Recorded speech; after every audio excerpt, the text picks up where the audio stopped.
Hey there, crazy kids, I am the GoodOldGamer, and welcome back to another GOG log. And by the time this video gets up to YouTube, it'll be March 19th, 2015. Back on the GOG log world. Yay! Right, here we are. We need to make an addition to our home in upstairs for the funsies. But in order to do that, we need to get wood. Might as well start cooking up that iron. Put that away.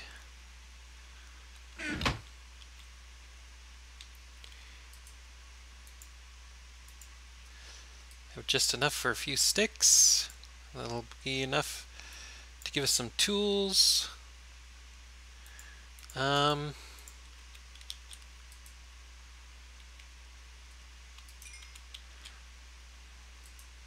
This may be a waste of iron, but whatever, I don't really care. We need ourselves an axe. So we'll go with that one for now. And let's go get some wood.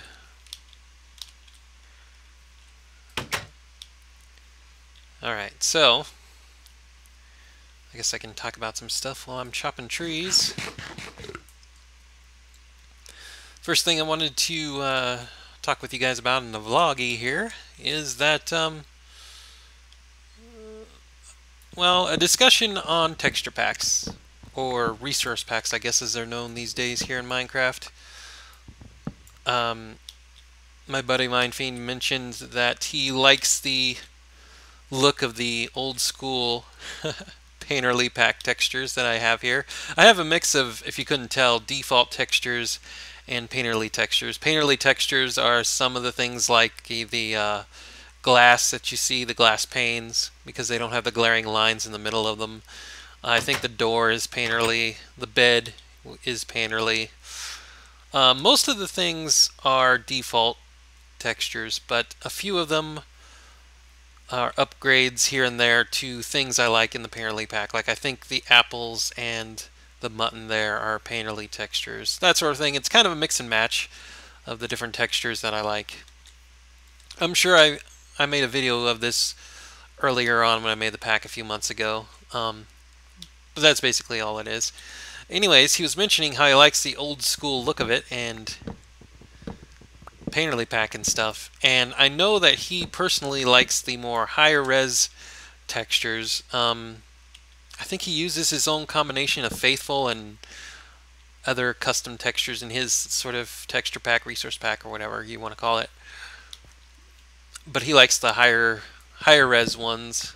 I'm not sure if they're, I guess they're only 32, maybe they're 64, I don't know. But they're slightly higher resolution than default textures. I personally like default textures the most. At least that kind of resolution. Most of the default textures I even like. I'm not all that picky. It's just a few of the things I like to upgrade with painterly pack. Most specifically, the glass. Out of every texture that I've changed from default textures, the glass is definitely the one that I wanted to update the most. And obviously this is just a colored version, but there's clear versions and stuff too. But I really hate the default texture lines in the middle, those like 3 or whatever white lines that are way in the middle and interrupt your vision and stuff. So that's the main ultimate reason that I updated the pack with painterly textures. And then once I did that, I was like, well, I'm doing it anyway, so I might as well update with some other ones that I have a preference for. So, but I like the default resolution is what I should say. I like the 16 by 16 or whatever you want to call it better than any of the higher resolutions like 32 or 64 or 128 or whatever, however high they go now these days. Because to me, the higher the resolution you get in one of these resource packs, whatever, the more weird it starts to get. Because your texture pack can change as high as you can get it to change, and that's fine. But this block right here, this block you see right here, and every other block in this game, and every other item in this game, they're only going to be this size. You know, they're only going to be this size. And so the higher the resolution gets, the weirder it gets. And I can't even, to be honest, I can't even really look at the, like, quote unquote photorealistic versions of resource packs, because they really start to look weird. Because I don't know if you guys haven't noticed, but if you look outside your real window, you'll see that the real world does not look like Minecraft in the slightest. I don't know. I don't mind the texture, the texture packs, the resource packs, whatever. I'm going to call them texture packs because I don't immediately think of resource packs. Because for the longest time they were texture packs. So I'm just going to call them that for now, but you know what I'm talking about. I don't mind the textures that are immediately one step above default textures. I guess that's like 32 by 32. Because there's like a faithful texture pack that that does all of the default textures, but just upreses them or whatever from 16 to 32-bit. And I don't mind that at all. And I think that's basically what a mix of what Mindfiend uses anyway. But I personally would stick with default textures for myself, for my own playthroughs and stuff. I've used the Faithful pack before, especially early on when I got into using different texture packs besides default. So I've used Faithful before. I've even used the Painterly texture packs before, like full-on Painterly, before I figured out how to mix and match them with default. Because Painterly, while it does have a custom designer on its website, what is that, painterlypack.net, I think? You can customize your own Painterly design there. They do not offer default options for anything besides the Minecraft default paintings for whatever weird reason. So for a long time I used the default, or a customized Painterly pack that didn't have any of the default things, but now I have the default and Painterly, a mix and match of the two. But I think even if I changed to a completely different texture pack altogether, it would still be 16 by 16. Just because, I don't know, it fits Minecraft to me. Minecraft has never screamed to me, hey, higher textures. This isn't a game that needs higher textures to me, and like I said, the higher the textures, the more out of place it begins to look in my eyes. So, I don't know. I've never really had a reason to go higher. And even when I used the Faithful texture pack and went to 32 or whatever, it still seemed really weird. The only reason that I used Faithful when I did was, again, because of the glass in Minecraft. I was trying to find a texture pack that didn't have that annoying glass. And Faithful had every default texture just up-resed. And it even had the default glass, but the difference is with the Faithful texture pack, the default glass that it had, up-resed, had a bunch of space in between the annoying white glare lines, which made it more bearable to me to look through that glass all the time. And that's the only reason that I used it, because it was one of those things where I could find a glass that I could actually bother to look through and stuff. Well, like here, I'll show you here right now, since we can do this in the game now, I guess. Options, resource pack. I'll put that one back, and we'll just go with default.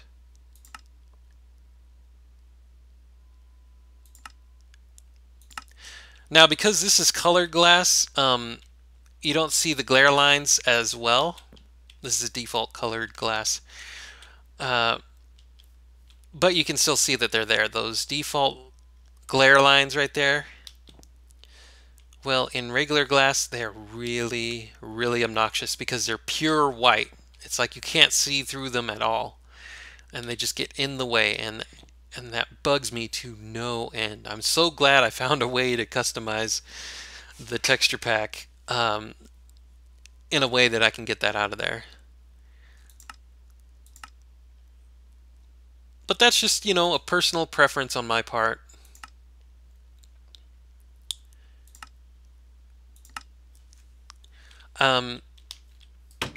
Mindfiend said that he liked me using the old school texture pack because, okay, I don't remember his exact wording, if it was because nobody uses Painterly anymore that he watches, or because nobody uses vanilla textures anymore, like default textures. I don't know. But I personally have never had any problem whatsoever with the resolution size, the 16 by 16 of Minecraft. It's just various textures I wanted to update. But anyways, yeah, I don't mind the Painterly textures. I think out of all of the texture packs I've ever looked at or found online for Minecraft, I think the Painterly pack has some of the best textures as far as, you know, default resolution goes anyways.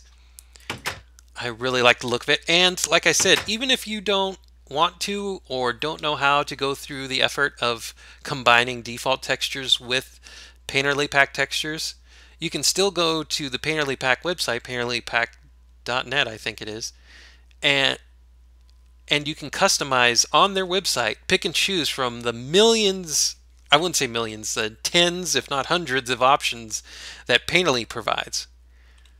Because there are a bunch of options. Every single item in the game, every single texture in the game, there's multiple options on Painterly Pack. And that's what I've always loved about that, is that they provide options. You can make your own custom texture pack, just pick and choose on their website, and it gives it to you. And that's what I've always loved the most about that. Now, I think for a different, speaking of different textures, whoops, that's not what I wanted. Let's do it like this.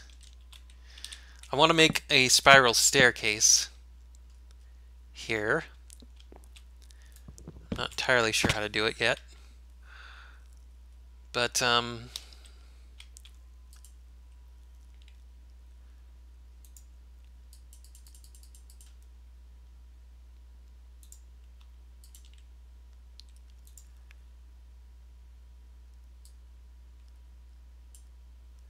whoops. Well, I don't need that many. Let's see. 8. Let's go with that. That'll be more than enough, I think.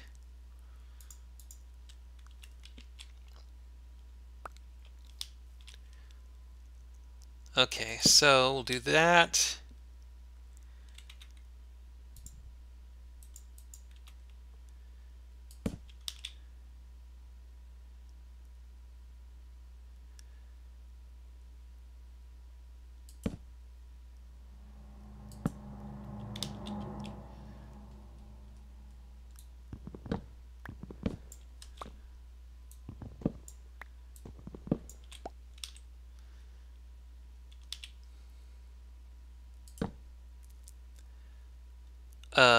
Whoops.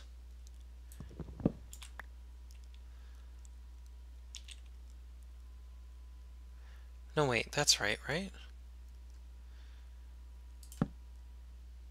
Yeah. Okay, so up there, square. Up there, and then square. Or block, whatever. And up there.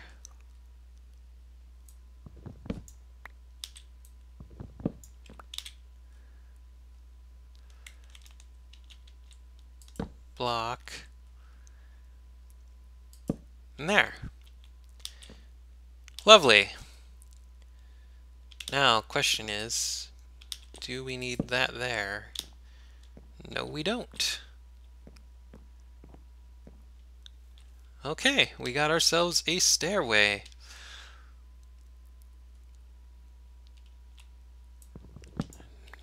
if I take these out and I replace them with this,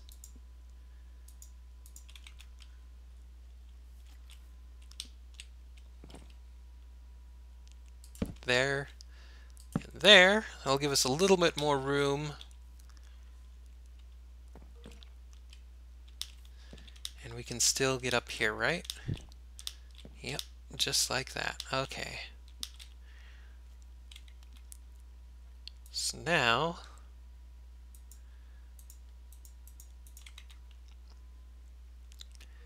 we'll need to finish off these walls, I suppose.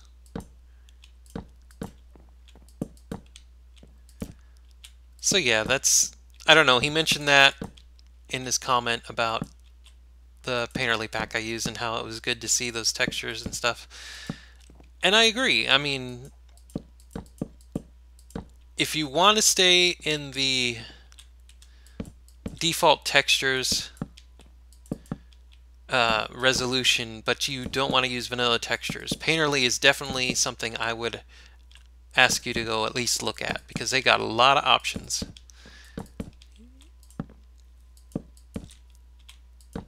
And keep in mind that if you want to use a texture resolution beyond default, I'm pretty sure it's still the same. Correct me if I'm wrong here, guys. But if you want to use a higher resolution texture pack or resource pack, whatever you want to call it, you need to use a mod in order to do it.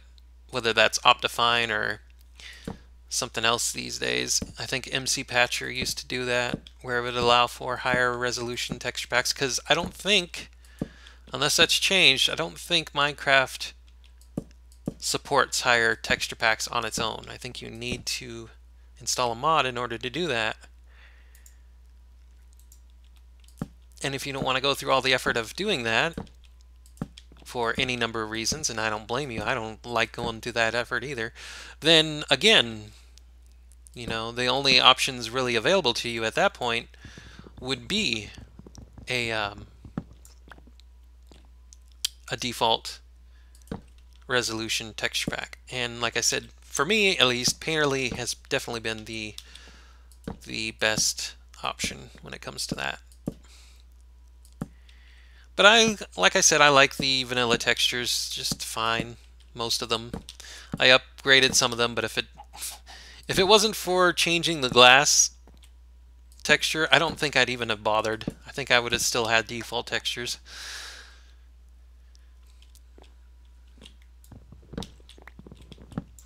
But default glass really bugs me for some reason.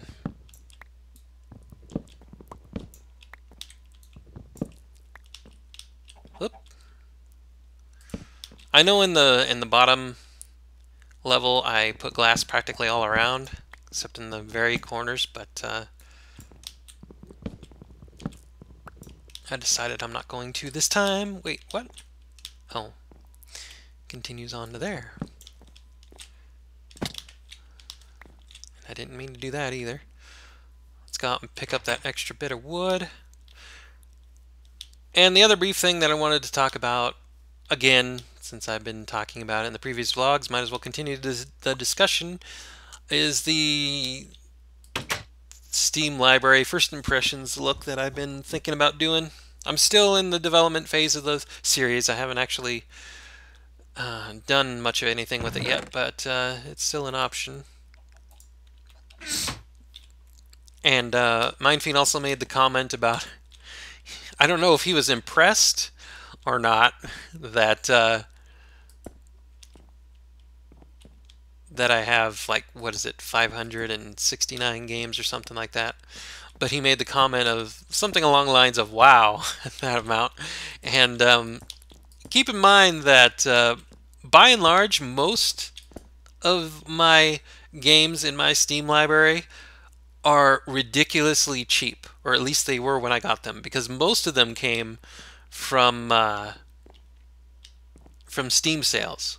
All of Steam's ridiculous sales that they always put on.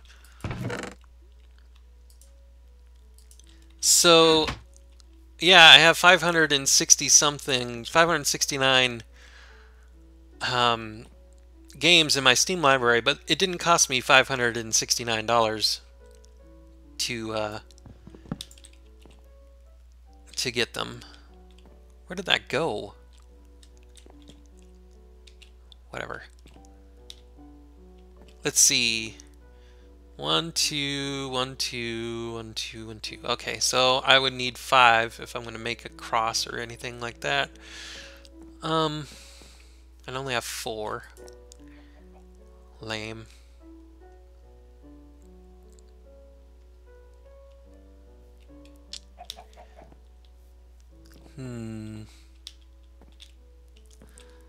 Oh, speaking of which, maybe I can...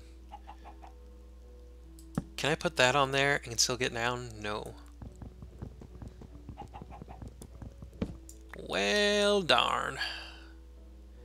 Can I put that there? I think I can. Yeah, let's do that.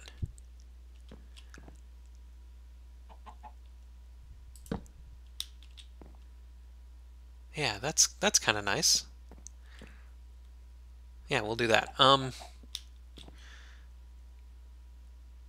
I don't know why I'm putting glass there. I guess just so it's not a solid roof.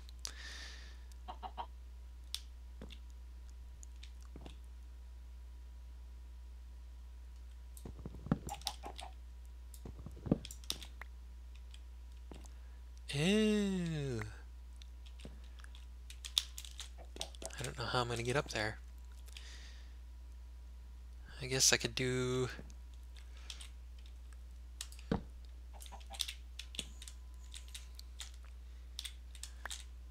There we go.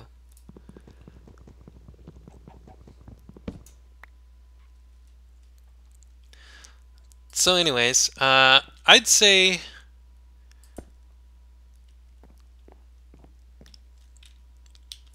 all of the Steam games that I have in my library probably cost, well, hell, I don't even know, half as much as just the amount. I'm not even talking about, like, I don't know. A lot of my games were less than $1, and a lot of them, probably most of them, were under $5. I don't get a lot of games that are more than $5 or $10 at the most. Usually I wait until they're like 75% off or 80% off or even more than that. Also, I don't know if you guys know this, but a lot of games on Steam come with these things called trading cards. If you play them a certain amount of time, then Steam gives you a bunch of these trading cards, and then you can sell those trading cards on the Steam marketplace, and other people can buy them from you. So you get 10 cents here, 5 cents there, or whatever on these stupid cards, and that'll add up. And I've gotten free games out of that, basically, because Steam gives me these cards, these trading cards, just for playing their games. And so then I just sell them on the market, get a few cents here and there, get it up to like $1, and you can get 2 games for $1 on Steam, easy. They're not very good games most of the time, but they're games. So a lot of that came from there too. I'd say I probably spent maybe maybe $350 on all of the games that I have. And that's only like half of what I have in terms of the amount. So yeah, I'd say on average it's less than $1. I've gotten games off Steam for, well, some of them are free to play, and then other ones are, I don't know, 15, 20 cents, something like that when I got them. So it's a large number of games, but it's not nearly as much as you'd think it is. It's not like I bought 569 games at $60 a piece. I'm not ridiculous. One of the things I've grown to love about Steam is all of these sales, you know, the summer sales, the winter sales, the midweek sales, all of that stuff. And I made a really imposing building for a stupid little shelter base that I don't even need a second floor for. I just wanted to make it. I don't even have a proper floor in here. I should probably make a proper floor. Whatever. Um, so yeah, I just wanted to kind of talk about that a little bit. I think the only games I've bought on Steam for full price, and I could be wrong, but the only games I ever bought on Steam for full price that I can remember at this point is Skyrim, and that was like the $60 game. But that was also the Game of the Year edition or whatever, came with all the DLC and everything. And Sleeping Dogs, which was also the edition that came with all the DLC and stuff. Or it might not have been the edition, but I bought all the DLC and everything anyway. Those were the only two games, and that was only because I was impatient when I got them. I watched other people play those games. I watched somebody else, I don't remember who, play Skyrim, and then I got the bug where I was like, oh, I want to play Skyrim now that I got a computer that can do it and everything, and it's an RPG and all that, so I got impatient, and I was like, I was going to wait for a sale, but sale didn't come, and so I was like, oh, I'm just going to get it. And then Sleeping Dogs wasn't $60 at full price. It was, I don't know, 40 or something like that. It was cheaper, but I watched Mindfiend play that on his channel, and that got me in the bug into doing that, and I didn't want to wait on that either. So, but pretty much every other game in my Steam library was on sale, like major discounts, 50% or more, usually 75% or more discount. So that's why I got so many games, and it's been over the course of a couple of years that I've had the Steam things. I've been through at least one winter sale and two summer sales. Actually, I think it'd be about two winter sales by now. Hello, Enderman.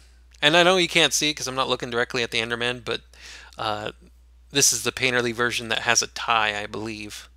Suit and tie. You can kind of see it there, I think. Anyways, I thought that was kind of fun. As far as the first impressions go, Dreamwalker, another good viewer of mine who's been commenting stuff, really appreciate it. He just came up with the idea of doing a first impressions look in stages.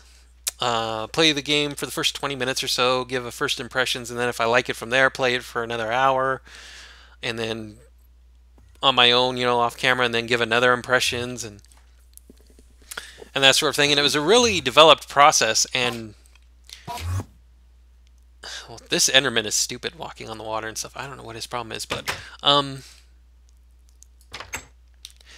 I really appreciate the thought there with the idea about doing the first impressions in stages. And I don't know, I mean, that might be something I do down the road as I develop this, after I've done a few videos, maybe getting kind of a groove and the series changes and evolves. But it's not going to be what I'm going to be doing to begin with. My whole idea in this whole thing is that I just pop in a Steam game. Well, I don't even pop it in. I mean, they're all installed and everything. I just hit play on a Steam game, hit record, play the first 20, 30 minutes, and be like, this is the beginning of so-and-so game. These are my thoughts. And I could say something like, the controls are pretty good, or the controls really suck, or the gameplay is pretty fun, or I'm liking this game. What do you guys think? Should we make a series out of this? Because that's another reason I want to do the first impressions videos, because I kind of want an idea to gauge your guys' involvement in what you would like me to play out as a full series. Because I know not every game is going to be good, or even good on an entertaining level or whatever. And a lot of games you guys won't even have any interest in anyway.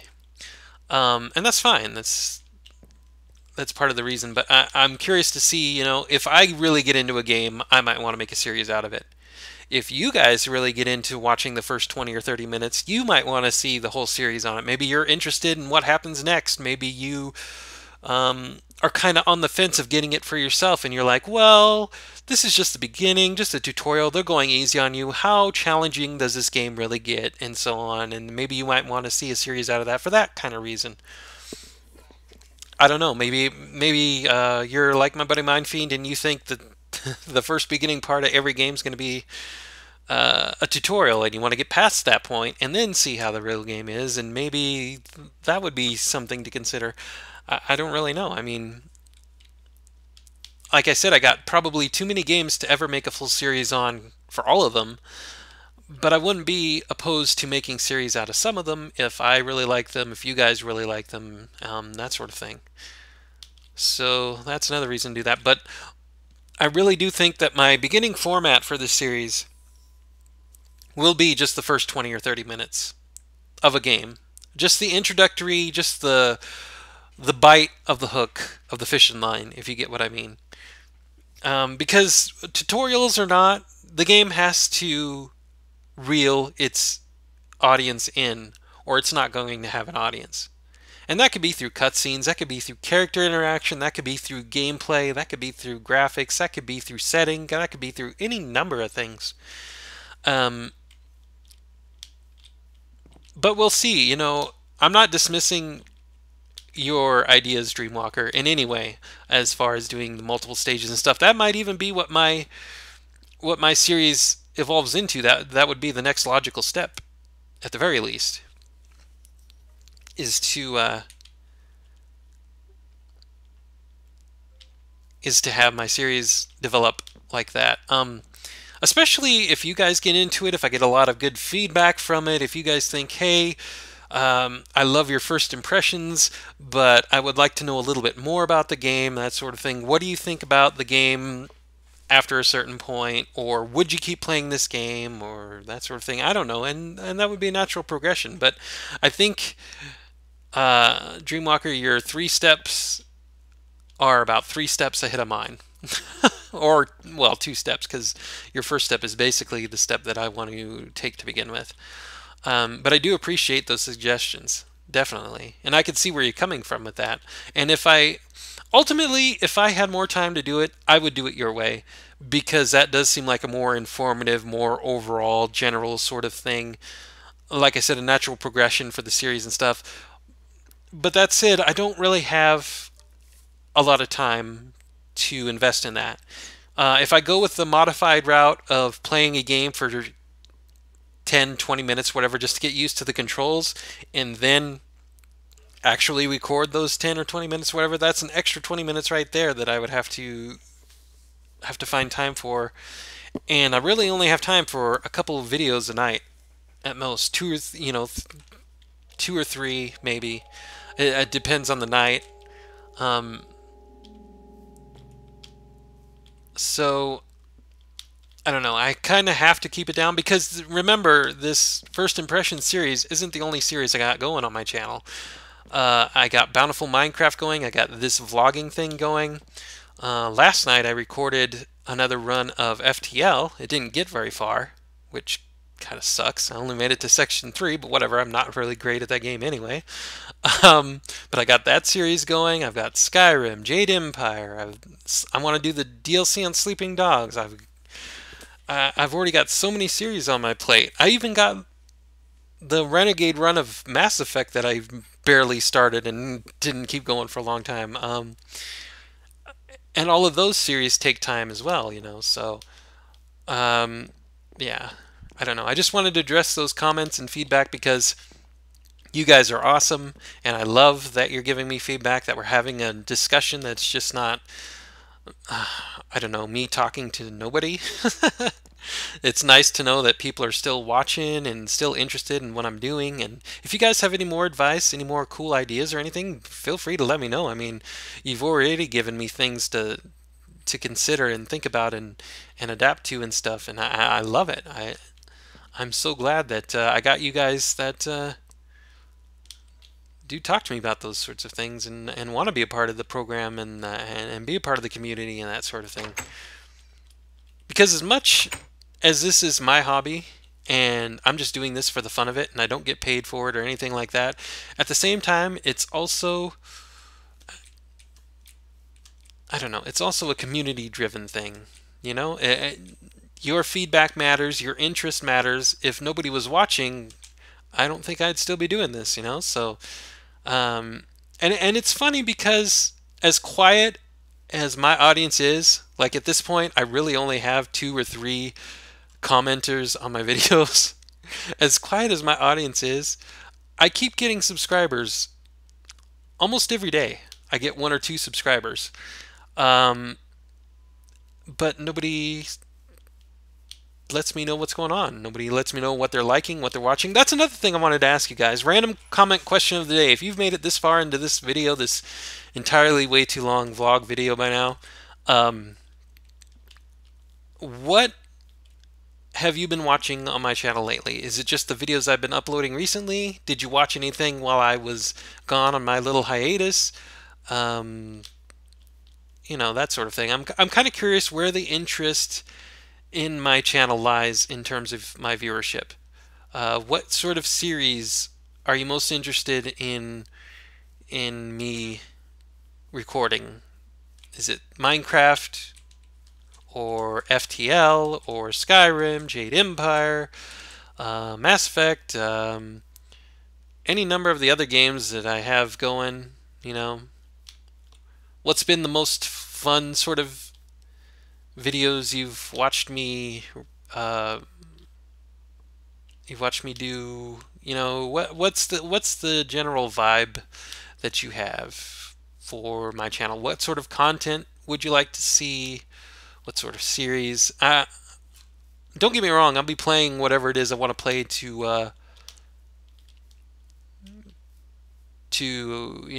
kill time, to be my hobby and enjoy and all that stuff. But I would like an idea of what's going on in your guys' heads when it comes to my channel, my videos and stuff. What are you guys looking forward to and all that? So if you wouldn't mind, let me know. That would be awesome. I think that'll do it for now, boys and girls. I've rambled on long enough. Thanks for watching. This has been another GOG log for March 19th, 2015. And I'll be talking to you guys again soon, I'm sure. Stay tuned for that. Bye-bye for now.